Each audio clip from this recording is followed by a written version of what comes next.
Hi, sweet friends. I'm Amy Lay, the Invincibility Coach, and I am getting the planet in a better mood. So, what I want to talk with you guys about today is the second part of the series, which I work with all my clients on, which I call the Rise of Invincibility. Last week, or last video, we talked about trust. Now, the next phase is called peace with disruption. So, disruption is a topic, a term, a word that we've heard a lot about over the last number of years. It kind of broke on the scene with startups, right? And new ventures and entrepreneurial pursuits, right? Because if you can disrupt a market, then oftentimes you can emerge as a leader in that market. And certainly for successful entrepreneurs, that's the way that it's turned out. So I'm fascinated with the word disruption, though, because, when you think about a word, any word, there's connotative and denotative, right? So connotative means like when somebody says a word, this is kind of what I think about it, right? And denotative is like actually what the dictionary says that it means, okay? And so sometimes those don't really jive. But so think about the word disruption. When you first hear it, you're like, ooh, I don't know. That just doesn't sound good. I mean, disruptive. It's like that child is a disruption in the classroom. Back in the day, that would be it. Like he or she is disruptive. Okay. And so there were many negative connotations to it.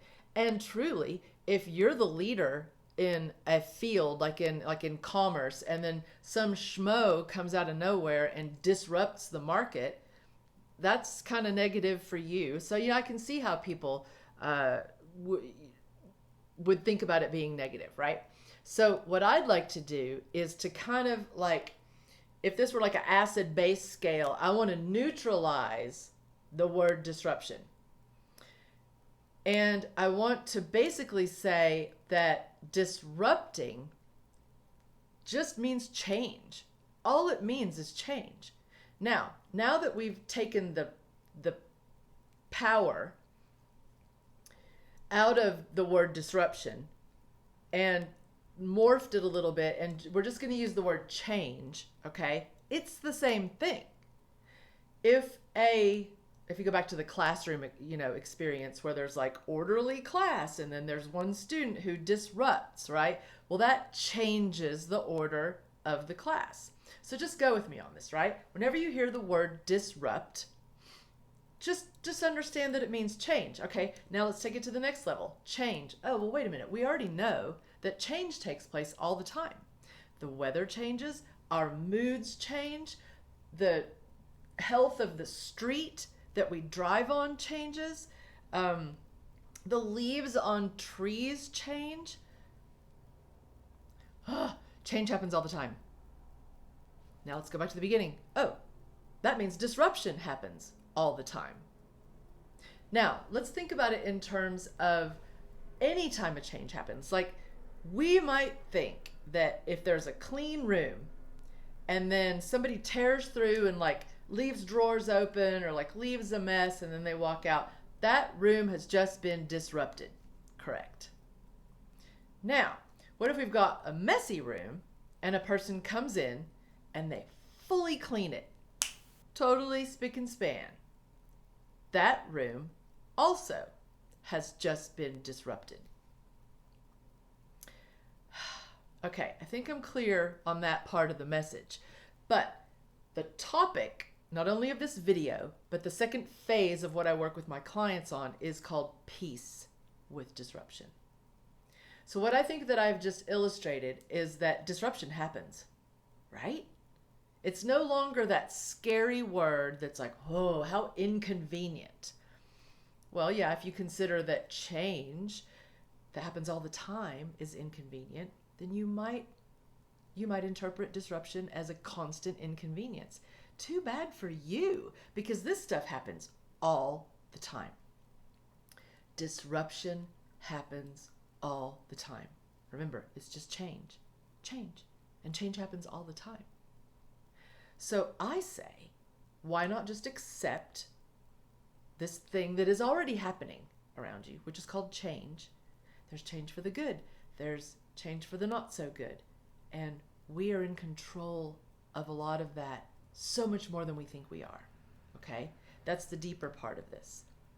But what I'm trying to get at, and just in this little video, I just want to introduce the idea to you of peace with disruption.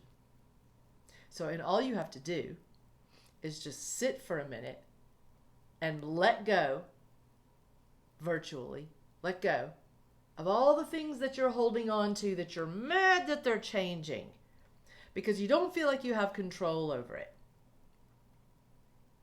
In a lot of senses, you don't. But in many more senses than you think, you do have control. That's where I get in deep with my clients, right? We're not doing that on this video. Think about the concept of finding peace with disruption. You think about that scene in Benjamin Button, I think it is, you know, where he is getting younger and younger, and he's sprinting through and somebody's sweeping the leaves. He's like, no need to sweep those leaves. They're just going to come right back. I mean, that's kind of a silly example, but seriously, you guys, change is happening all the time. All the time. Let it. Let it by accepting that it does. And once you, here's the truth, once you find peace with disruption, that frees you up with all this reclaimed energy that you have now, because you're not worrying and fretting over all this change, all this disruption. You've found peace with it because you know it's going to happen. It happens all the time. So this newfound energy, this reclaimed energy that you have now, we can work together, and you can be in control of a lot of change. Straight up. Thanks a lot, you guys. I love you to pieces. Peace out.